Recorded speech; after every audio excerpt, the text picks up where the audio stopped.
Olá, amigos da Tartarugas Café, eu sou o Guilherme Vieira e hoje, nesse vídeo, eu vou falar um pouco sobre quatro temas. O Atlético de Madrid perdendo a final da Copa do Rei para a Real Sociedad, o Manchester City quase tirando a Premier League do Arsenal, tá?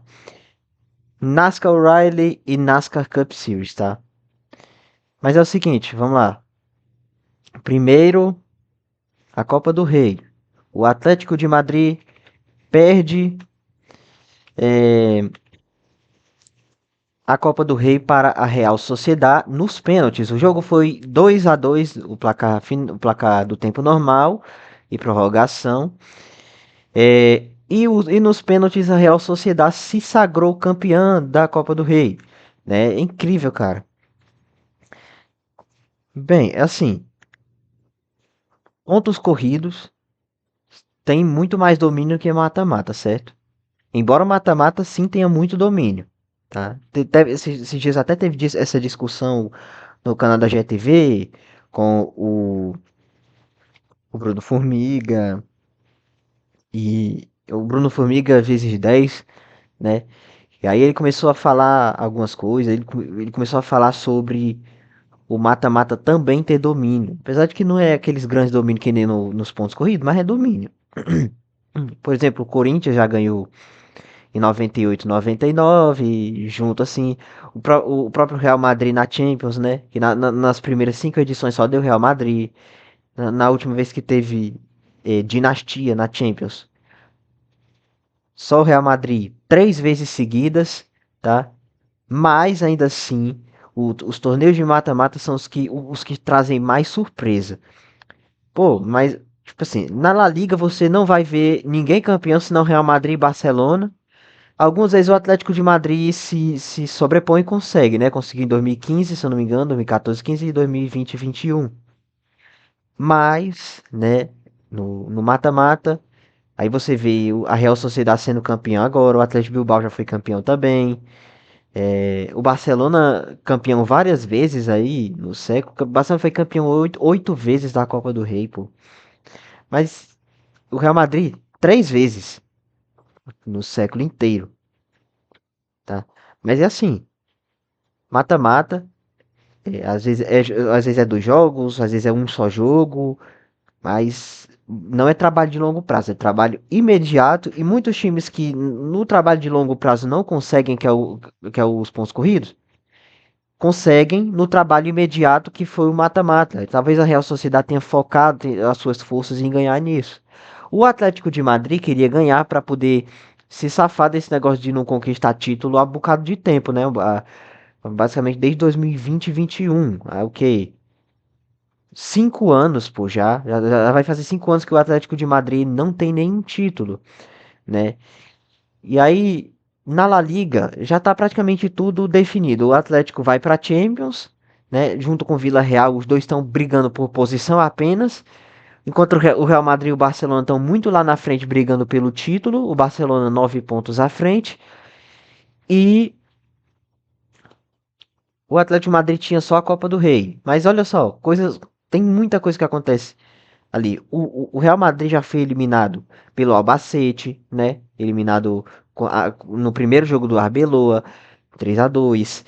O Barcelona tomou aquele 4-0 na ida, mas na volta conseguiu um 3-0, quase consegue uma virada, uma remontada. Teve encontro entre eles dois depois na Champions, é verdade.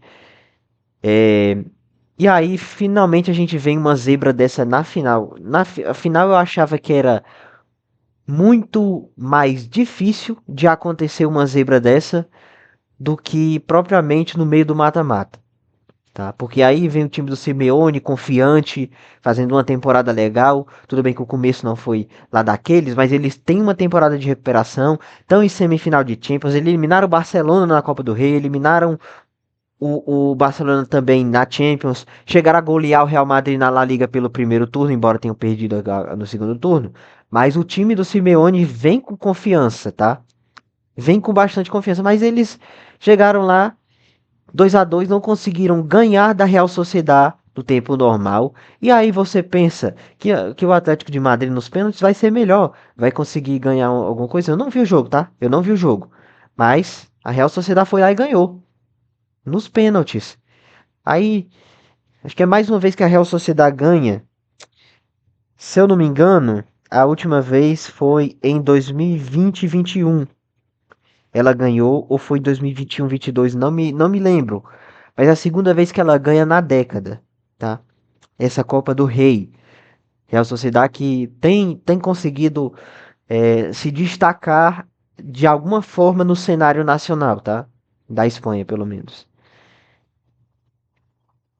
Quem também tem se destacado muito, mas de forma negativa, é o Arsenal.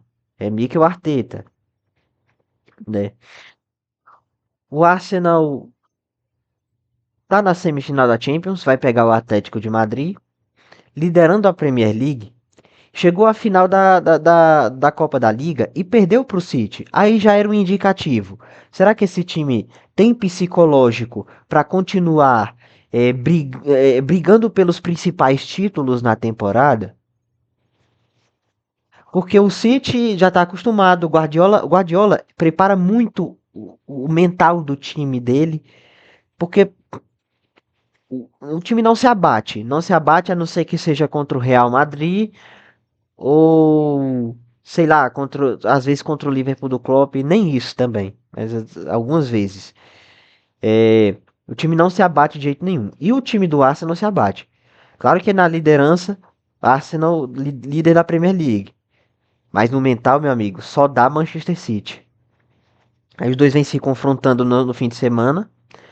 Fim de semana agora. E o City vence por 2-1. City vai para 3 pontos de diferença, tá? 3 pontos de diferença entre City e Arsenal.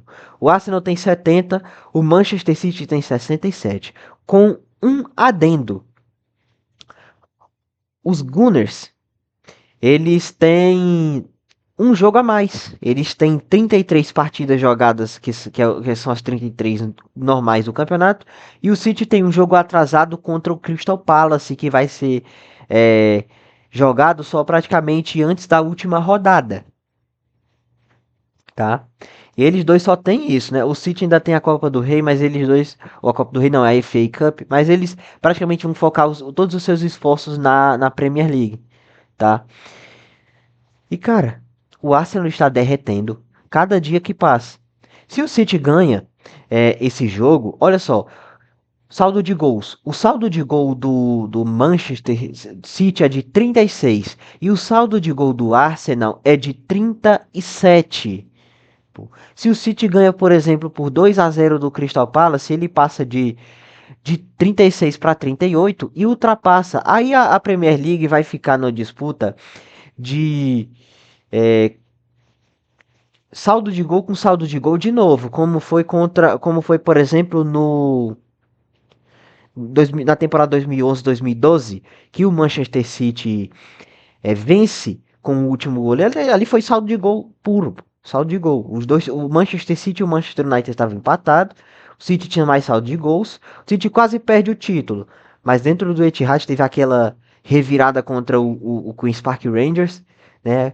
Agüero, yeah! E a torcida grita e fica todo mundo maluco. A taça viaja de helicóptero do Old Trafford pro Etihad. E o City é campeão ali, começando uma era. Aí depois vem o Guardiola, depois vem tudo isso. Mas, cara, mas vamos falar do Arsenal. O Arteta já tá aí há muito tempo. Não vou saber quantos anos. Já é mais de 5 anos. E olhe lá. Deve ser 2016.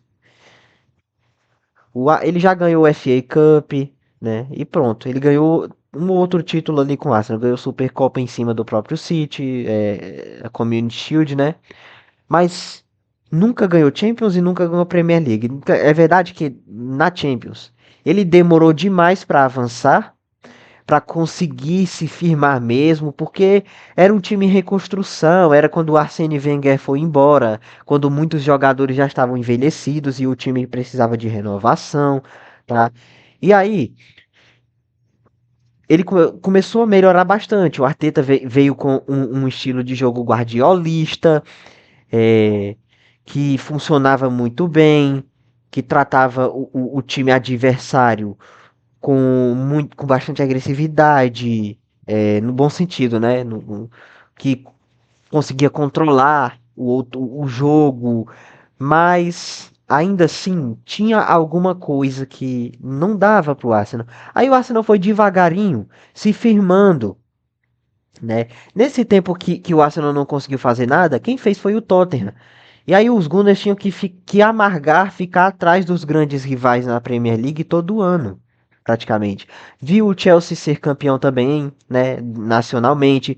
Viu eles serem campeões duas vezes fora da Inglaterra, nesse caso, na Champions, né? Também mais duas vezes na Liga Europa, inclusive em cima do próprio Arsenal por 4-1. E agora, na temporada passada na Conference e no Mundial, tá? Mas, e buscava muito o seu. E ainda busca, né? A sua glória também, né? Voltar ao Arsenal que era antes. A última vez que o time tinha vencido uma Premier League foi na temporada 2003-2004, quando os Gunners, treinado pelo Arsene Wenger, conseguiu fazê-lo de forma invicta, né? Sem perder nenhum jogo, né?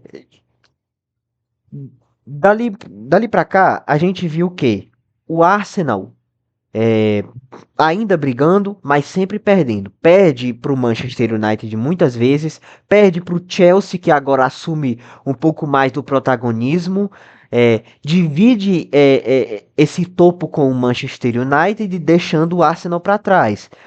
O time do Arsenal ele começou a decair, aí depois veio Era Arteta e começou a subir de novo. Só que aí você vê naquela temporada de 2022-23, quando o City foi tricampeão seguido, a primeira vez que o Guardiola fez isso, né? O, acho que o Ferguson, ele já tinha feito isso mais de uma vez, se eu não me engano, né? Ele tinha feito isso já. Mas o Guardiola fez isso pela primeira vez, né? Mas aí o Arsenal tava muito lá em cima, é, abriu muitos pontos de vantagem, abriu 12 pontos de vantagem, mas aí começou a decair o psicológico, o time começou a perder rendimento, lesão aqui, lesão ali, o time não tinha elenco. Caiu e o Manchester City, o Tubarão foi lá, ultrapassou e ganhou na penúltima rodada. Porque o ideal que a gente vê de um time que tá muito lá na frente e pipoca é perder na última rodada dando o troco, né? Como foi até com o Botafogo aqui, né? O Botafogo ainda nem chegou para a última rodada disputando o título nem nada. Ele ficou até em sexto, né? Na verdade, o Palmeiras foi ganhando com, se eu não me engano, o Flamengo sendo vice naquela época. Mas não foi o que aconteceu. O City conseguiu ganhar aí na sua penúltima rodada o tricampeonato. No ano seguinte, o Arsenal volta a, a disputar o título. Desta vez, os concorrentes são o próprio Manchester City e o Liverpool de Klopp.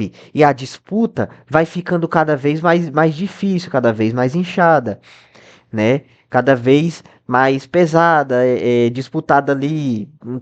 Numa rodada é um, noutra rodada é outra, aí duas rodadas muda, aí muda fácil. Mas o Liverpool de repente dá uma queda na temporada, é eliminado pelo Manchester United na FA Cup, aquele jogaço do 4-3, né?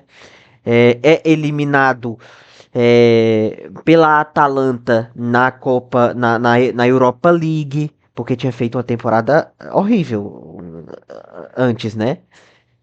Uma temporada antes disso. Aí começa a decair e acabou assegurando mais a terceira posição para si, porque não conseguiu acompanhar o ritmo de City e Arsenal. Mas o Arsenal não. O Arsenal não cometeu, na verdade, o mesmo erro. Muitos pensam que eles tinham cometido o mesmo erro de cansar no final da temporada, mas o Arsenal foi até o fim. Foi até a última rodada. Ganhou do Everton na última rodada. Mas o City estava lá. O City do Guardiola no auge. Tinha sido eliminado pelo aquele Real Madrid campeão, empatando os dois jogos. campeão da Champions, né? Tinha sido o atual campeão antes disso da Champions, né? E o Guardiola, muito bom. Aí, tá, beleza. Perdeu, deve ter sido com 89 pontos, tá? Por aí. É um- Aí na temporada seguinte, o City cai, que foi a temporada passada, o City começa a dar uma decaída, é goleado pelo Sporting, por exemplo. Começa a perder tudo na Premier League, é goleado pelo próprio Arsenal. O Guardiola se vê numa crise enorme de proporções estratosféricas. Mas o Arsenal não consegue ganhar, né? O Arsenal não consegue vencer esse título porque o Liverpool do Arne Slot é, dominou a Premier League do início ao fim, tá? Dominou.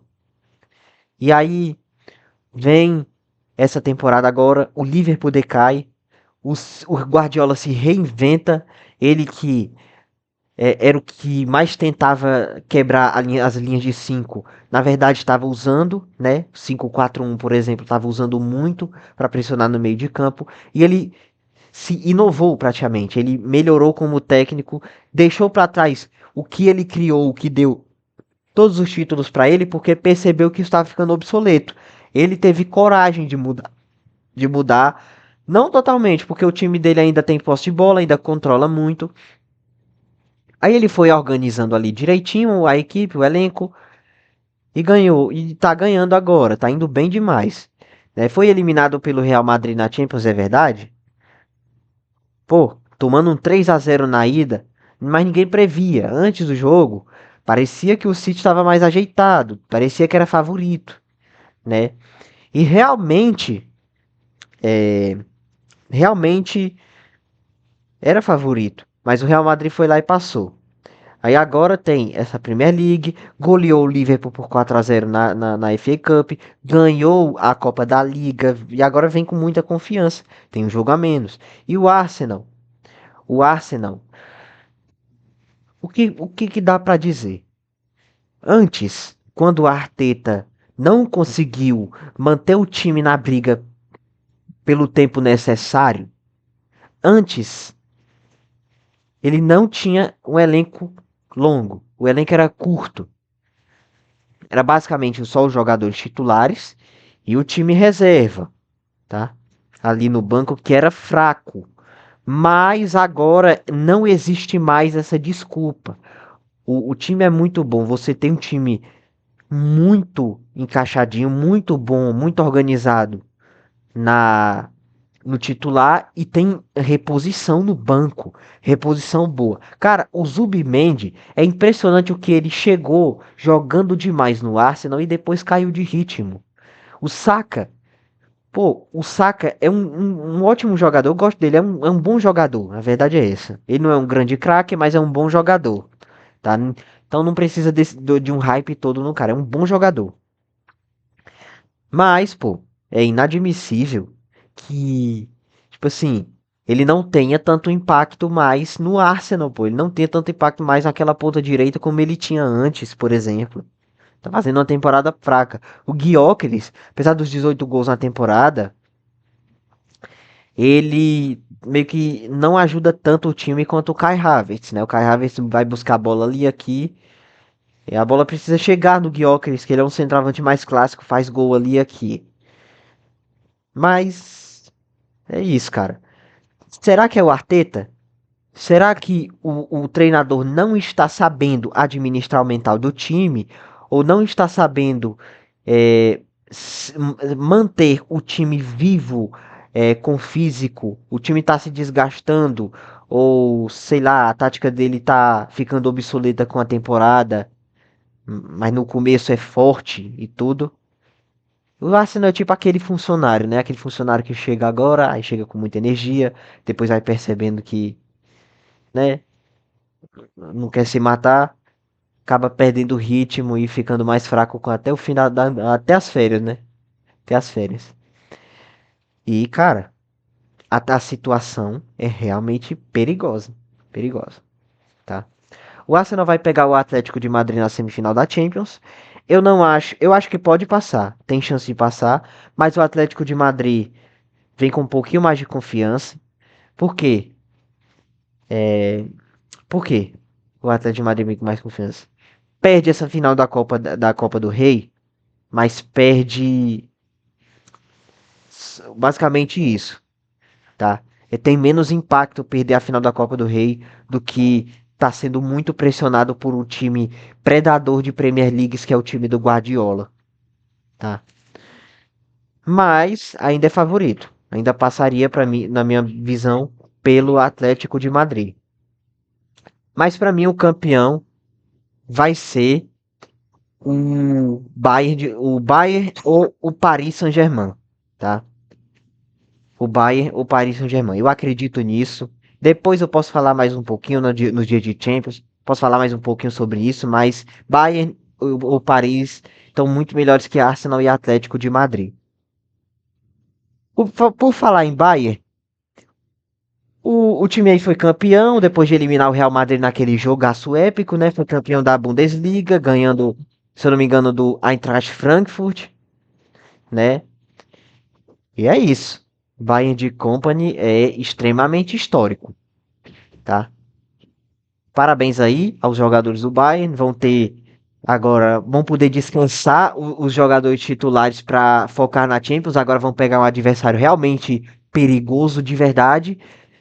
Não que o Real Madrid não fosse um time perigoso, mas, pô, Paris Saint-Germain é muito melhor. É muito mais complicado tirar o Paris Saint-Germain do que o Real Madrid. Ainda mais o time do Luiz Henrique no clique da temporada jogando o absurdo que tá jogando, né? Tá. Saindo desse assunto do futebol, vamos pra NASCAR. Primeiro, eu assisti a NASCAR O'Reilly no dia, tá? No sábado. Foi de noite, eu saí do trabalho, aí fui.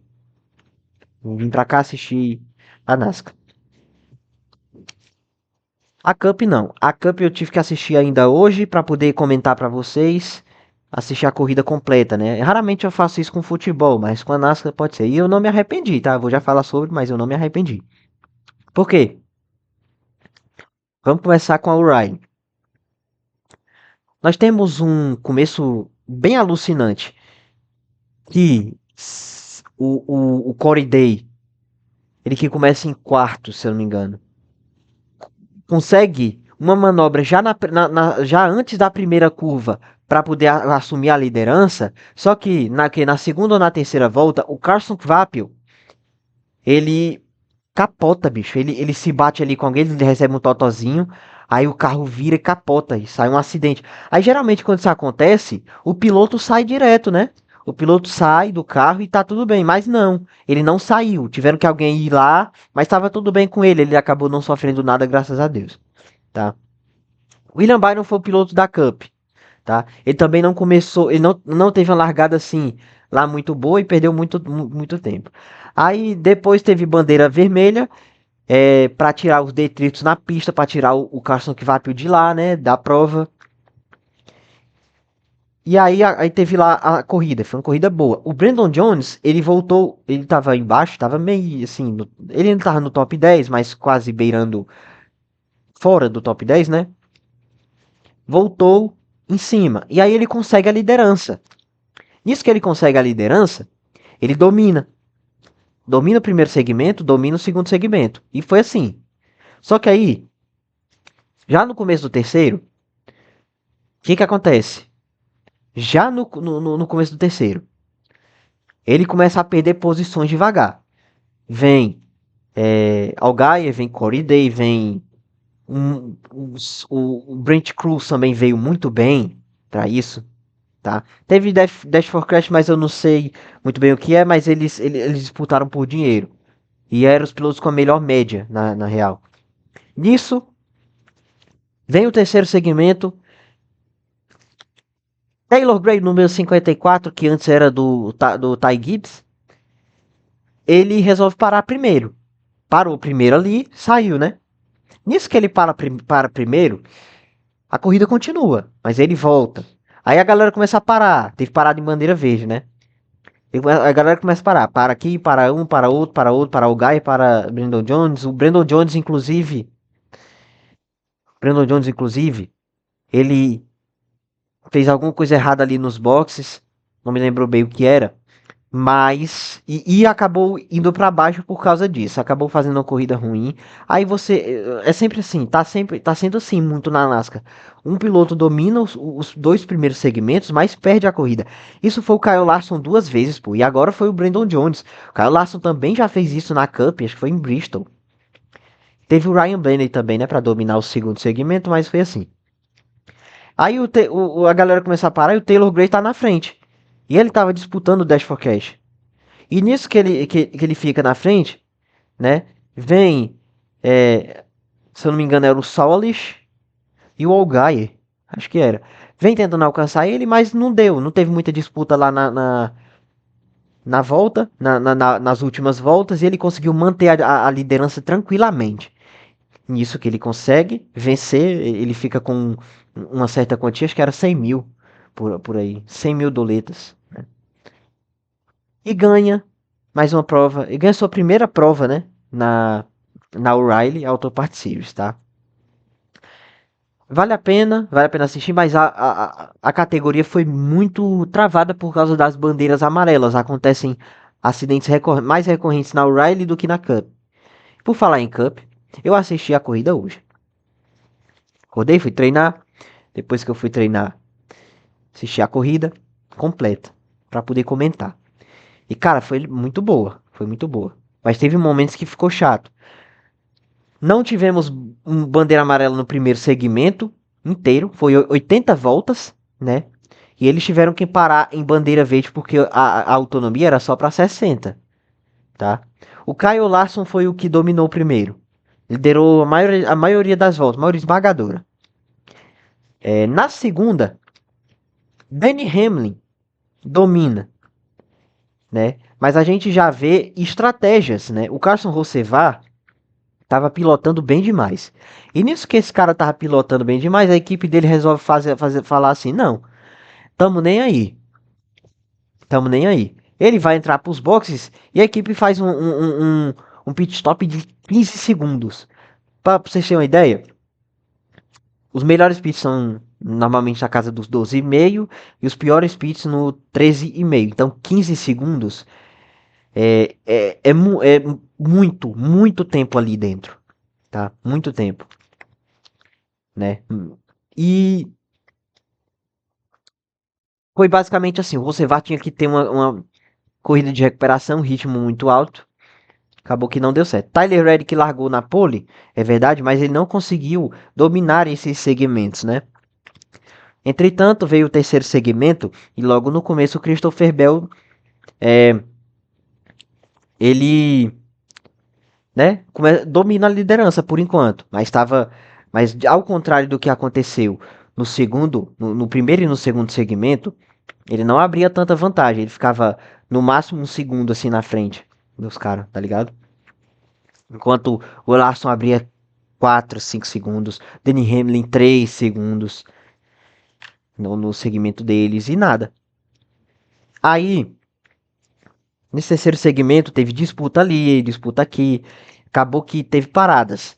Quem parou primeiro? Quem tinha parado primeiro mesmo foi o Danny Hamlin. Foi o primeiro a parar lá do pessoal lá de cima. Isso eu tô falando do pessoal lá de cima, né? Do topo. Foi o primeiro a parar. E nisso que ele foi o primeiro a parar, ele volta para a pista na liderança. Tyler Reddick para depois, Kyle Larson também, né? Kyle Larson deve ter parado antes do Reddick, na verdade, porque ele caiu um bocado. O. Como é o nome do cara? Christopher Bell para uma volta depois do Tyler Reddick, acaba perdendo posições na pista. Aí, Danny Hamlin dispara, mas o Reddick tá aqui. Tá com os pneus mais novos, tá tentando alcançar ali. Uma hora consegue vantagem, outra hora perde vantagem. Tá. Só que aí os pneus começaram a cobrar. O Reddick tava administrando melhor. O carro do Hamlin tava meio complicado. Apesar de estar muito, muito bom no long run, apesar de estar um carro forte mesmo, ele tava com problemas de pneu. O Hamilton tivesse administrando muito bem. O Reddick começou a chegar. Faltando 10 voltas, eles brigando, a briga pela ponta. Lá nas últimas voltas, o Reddick vai lá e passa. E lidera. Quando vai. Aí você pensa, o cara tá com o pneu mais novo e ultrapassa o cara que tá com o pneu mais velho, acabou praticamente a corrida. Não, cara. Reddick fica preso nos retardatários, Hamilton se aproveita. E se aproveita bem, porque ele briga, ele chega a ultrapassar, toma o X, vai tentar de novo. Acontece o quê? O Cold Wear já, o quê? Na, nas não, na penúltima volta, o Cold Wear derrapa e causa uma bandeira amarela. Meu amigo, e isso foi incrível. A galera foi pros pit stops, porque eles tinham parado basicamente faltando 47, 48 voltas para o fim, 50 voltas para o fim. Aí eles tinham que trocar. Hamilton trocou dois, Reddick trocou dois. O Larson trocou 4 pneus e ficou lá na frente. O Briscoe trocou 4 pneus e ficou lá na frente. Aí você vê a relargada, overtime, né? Eles deram prorrogação. Bicho, né, essa relargada foi muito massa. Primeiro o Larson saiu da fileira de, assim, de fora, de dentro, na real. E ele tava atrás. Deu uma ultrapassagem linda pelo Denny Hamlin e tomou a liderança. Depois o Reddick não deixou, né? O Reddick não deixou, né? Ah, o Laço não ficou preso o Laço não. O Reddick não ficou preso nos retardatários, perdão, eu me enganei. Era o Hamlin que fez o Reddick aparecer. O Reddick só balançou, o Hamlin puxou, né, a posição dele. Bicho, aí o que que acontece? Larson assume a liderança. Vem o Tyler Reddick, Danny Hamlin, só que o 11 começa a perder ritmo. Danny Hamlin começa a cair bastante. Quem é que vem atrás dele? Chase Briscoe. Ele fez uma prova maravilhosa, na verdade. Ficou boa parte do tempo da corrida no top 10, terminou o primeiro e o segundo assim. Tá? No terceiro segmento chegou a ficar abaixo, mas não. Mas aí a equipe a equipe Gibbs trocou os 4 pneus dele, fez uma parada perfeita, colocou o cara lá em cima e ele entregou. Ele entregou o que podia entregar ali, tá? Mas aí o Larson liderando, aí na última volta o Reddick vem, passa o cara, consegue deixar ele para trás já na última curva e vence, cara. É a quinta vitória de Tyler Reddick. Quinta. Eu vou até pesquisar aqui como é que tá a classificação para ver para vocês, para falar para vocês. Mas tá aqui. Ó, é a quinta vitória do cara. Ele ganhou 71 pontos hoje, cara. 71. Para vocês terem uma ideia. É muito. Os caras que ganham mais pontos, eles ganham em torno de 48. O Danny Hamlin ganhou 52, que foi o terceiro maior pontuador, e o Kyle Larson ganhou 54 só hoje. 54. A diferença é enorme, estrondosa. Chase Briscoe ficou em terceiro, né? Danny Hamlin acabou ficando em quarto. Bubba Wallace, que provaça do Bubba Wallace. Ele que, desde que chegou na 2311, não tem sido um cara que disputa muito lá em cima, né? Mas essa temporada ele tá bem. Qual foi a prova? Acho que uma prova antes de Bristol. Eu acho que foi Rockingham, sei lá, não me lembro. Mas teve uma que ele simplesmente saiu porque o carro dele deu problema, bateu ali com alguém e ele não pôde completar a prova. Mas antes, nessa época, ele estava em terceiro do campeonato, cara. Terceiro não, na real, segundo. Ele só caiu lá porque ele ficou fora da prova e a galera completou. Aí Bubba ficou em quinto. Brad Keselowski, que prova do Brad Keselowski. Ele que é um cara muito bom. Ele, desde que chegou na equipe dele, tem conseguido recuperar. A equipe dele, pelo que parece, é uma equipe em recuperação, que já foi melhor, mas caiu, né? Ficou lá para baixo. William Byron ficou em sétimo. Para mim, me impressionou porque ele não tá fazendo um bom ano e não tá fazendo. é, não fez uma boa prova, né? Ele foi algumas vezes ultrapassado pelo Chase Elliott, ficou ali mais ou menos entre 11º e 12º. e um pouco mais abaixo até, ficou em sétimo, me impressionou. O próprio Chase Elliott também não fez uma prova muito boa, teve momentos em que ele conseguiu ir bem, né? Ficou em oitavo. 41 pontos para ele hoje. Em nono foi o Ty Gibbs. Ty Gibbs, o vencedor, né? Que eu falei da última prova ali, da prova de Bristol, vencedor com um milagre, um raio caindo duas vezes no mesmo lugar. E o Chris Buescher em décimo, ele que é da mesma equipe do Brad Keselowski, tá? Outros destaques aqui. Tem o Austin Cindric que terminou em décimo segundo, ele que praticamente ganhava, sempre ganhava muitas posições depois das largadas, né? Mas acabou ficando em décimo segundo o Austin Cindric, que precisa melhorar. Aliás, a Penske inteira é, fez uma corrida horrível. O Logano, muito abaixo, eu não sei o que está acontecendo com o 22, porque ele tem um carro bom, ele tá numa equipe boa, mas ele simplesmente não consegue ter uma temporada boa. Como é que pode? O cara é tricampeão da NASCAR, cara. Um piloto muito bom que sempre está em uma outra final ali, disputando, mas hoje ele não conseguiu nada. Ele ficou em 30º lugar, tomou uma volta, chegou a vender caro no segundo segmento para o Denny Hamlin, né? Essa volta. E é isso, cara. Cara, e o Kyle Busch também, eu acho incrível. É porque tem muitos fatores, né? Cadê o cara aqui? Tá aqui? Kyle Busch. Mas tem muitos fatores. Ele ficou em 35º. Mas a equipe dele, a Trackhouse, tá sendo uma das piores equipes da temporada. A equipe é o Kyle Busch, né? Que ficou em 35º. Em 36º, o Shane Van Gisbergen, que também é dela. E o outro, se eu não me engano, é o Austin Dillon. Ou é o Ty Dillon? Acho que é o Ty Dillon, se eu não me engano, ficou em 33º.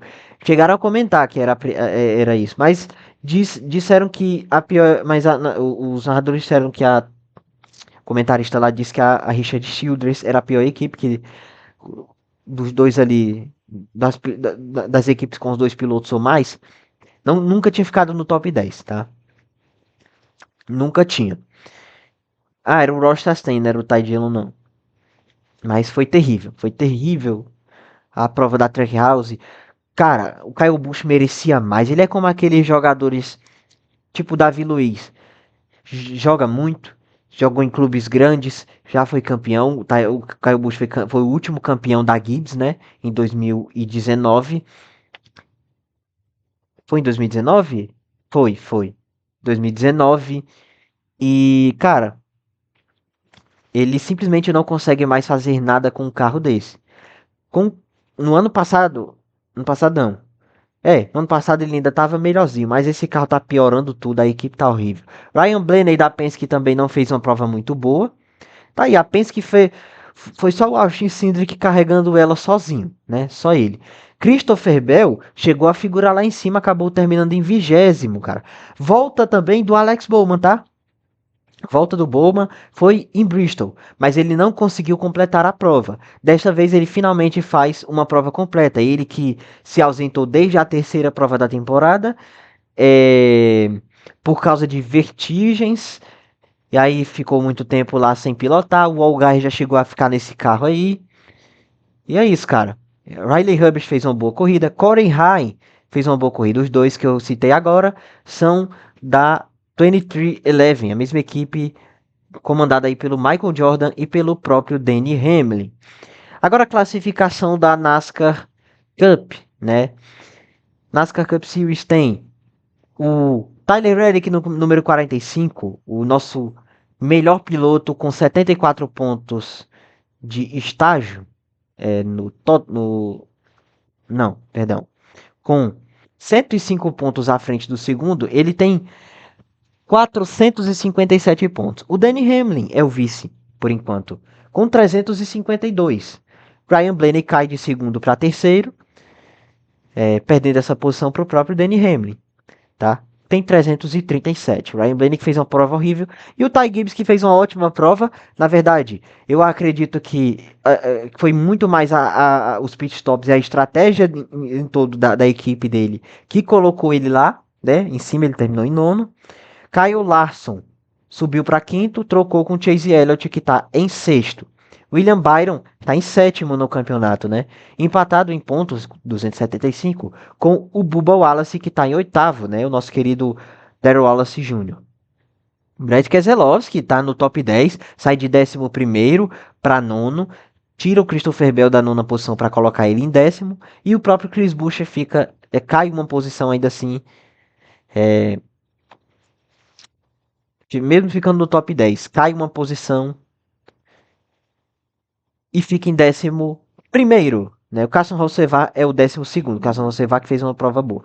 O Logano, ele é 14º. Ele tá perto de sair do Chase. O Chase Briscoe, 15º. Né?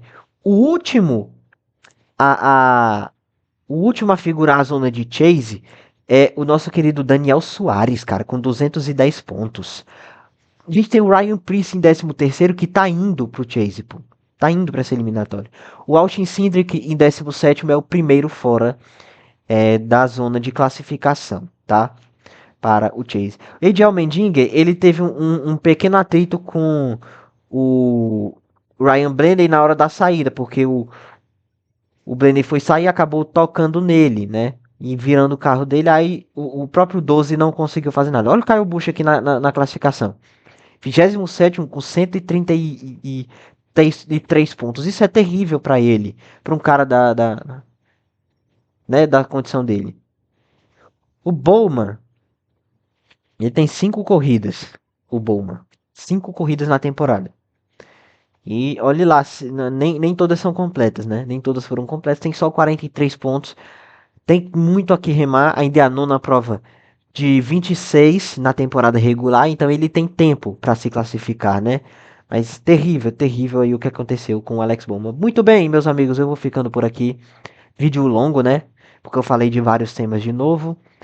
Dei uma explicitada maior na NASCAR. E também tem a NASCAR Riley, né? Que eu tinha que falar aqui sobre a classificação, é verdade. Vamos dar só uma comentada. Olha, cara, o Allgaier tá 131 pontos à frente. Ele que tá fazendo uma temporada incrível, cara. Eu só queria ressaltar isso, porque o Allgaier, ele é constante. Ele toda vida tá no top 10. Toda vida. Ele tem 8 top 10 em 10 corridas. Não, perdão, 8 top 5 em 10 corridas, tá? 207 voltas liderando, acho que ele é o segundo, né? Atrás somente do Jesse Love, que tem 224 voltas de liderança. Mas o Jesse Love tá em terceiro. Corey Day tá em quarto. Olha o Brandon Jones, ó, tá em quinto. Ele que foi bem, dominou os segmentos aí, o primeiro e segundo, mas eu acho que, né, precisa de melhorar. Na transmissão falou que o Danny Hamlin pareceu que pode se aposentar em 2027. Aí a pergunta que fica é: quem? Quem vai ficar no lugar dele? Será que a Gibbs vai acabar contratando depois o Corenheim? Ou o Corenheim pode ficar na Training 311, é verdade. Mas será que a Gibbs vai acabar indo atrás do cara? Ou será que vai colocar, na verdade, esses pilotos é, que estão aí na O'Reilly, que são o Brandon Jones, o Taylor Gray, o Sauerlich e o Brent Cruz. Brent Cruz. Não se sabe, né? Nunca se sabe, né? Porque o Chase Briscoe tá no lugar do Kyle Busch, por exemplo, né? Chase Briscoe que já foi piloto Gibbs, né? Naquela época, quando o Austin Cindric foi campeão em 2020, né? E ele foi um dos finalistas, né? E depois, na temporada seguinte, ele também saiu, né? Da O'Reilly. Quem assumiu o carro dele foi o Riley Herbst, que eu nunca imaginei que o cara ia estar na Cup, né? Na equipe de ponta da Cup. A verdade é essa. Mas fica a questão. Eu acho que talvez eles. Nenhum, né? Talvez eles vão chamar o outro da Cup. Porque o Brandon Jones ele já tá aí na O'Reilly há muito tempo. Ganha prova aqui e ali. Mas nunca foi campeão. Né? Chegou em final, nunca ganhou. Demora também para chegar em final, não consegue, na verdade. Talvez a carreira do Brandon Jones não esteja ainda, certo? Mas se ele quiser um longo prazo, talvez possa apostar no cara. Ele tá aí há muito tempo, né? Vai que, vai que o cara consiga melhorar, né? Nunca se sabe. O Gibbs aí foi um fenômeno, mas tem pilotos aí, como o Chase Briscoe, por exemplo, que agora tá bem, mas no começo nada, né? Ele precisou aprender, ele precisou ter muito tempo. É isso aí. Eu vou ficando por aqui. Muito obrigado a você que assistiu. E agora é hora da publicidade. Você pode acabar o vídeo por aqui se você não quiser ouvir. Porque vou falar rapidinho aqui sobre o meu canal de escrita. É verdade. O Tartarugas Café Escrita tá com uma nova série. Vou resumir para vocês. Quando eu estava na escola, foi aí que eu basicamente me descobri gostando de escrever. Escrever qualquer tipo de história besta, idiota, esdrúxula, estapafúrdia, né? No nono ano, eu acho, eu teve a hora que eu não prestava atenção na aula, escrevendo, eu escrevi uma mitologia. Resolvi testar. Aí foi uma coisa de 9 páginas, eu acho, tá? Sabe? 9 páginas ali, escrevi a mitologia. Aí eu pensei assim, por que não eu ressuscitar? Eu não me lembro de muita coisa, me lembro mais de certos eventos, não me lembro muito bem. Acho que a criação, a criação foi ruim. A mitologia toda foi ruim, mas hoje eu consegui fazer melhor. Então, eu já escrevi uma, né? Já escrevi um episódio, um capítulo para vocês assistirem. Dessa vez é a mitologia guilhermiana, capítulo 1, Gênese dos Tempos, que apresenta toda a criação. Eu vou deixar o link da história na descrição e vocês vão poder verem lá, tá? Vocês vão poder assistir, ouvir a minha narração ou ler o texto que vai ficar na descrição do vídeo da descrição. O vídeo da descrição tem um texto na descrição, é isso. Então é isso. Muito obrigado a vocês que assistiram. Diga aí nos comentários se você acompanha NASCAR, você acompanha NASCAR. Se você não acompanha, vá para a FIS TV. A galera tá fazendo um trabalho ótimo lá. Tanto o pessoal da Motorsports quanto o pessoal do A Mil por Hora com o Rodrigo Matar. Então vão pra lá, vão assistir lá a NASCAR, pô. Eu convido, é uma categoria muito boa, muito disputada. Acompanhe o dia a dia, a classificação, que vocês vão gostar. É sério, vocês, eu garanto que vocês que pelo menos acompanham assim o automobilismo vão gostar, né? É isso aí, eu vou ficando por aqui. Diga aí nos comentários o que você achou de tudo isso. Valeu, fui.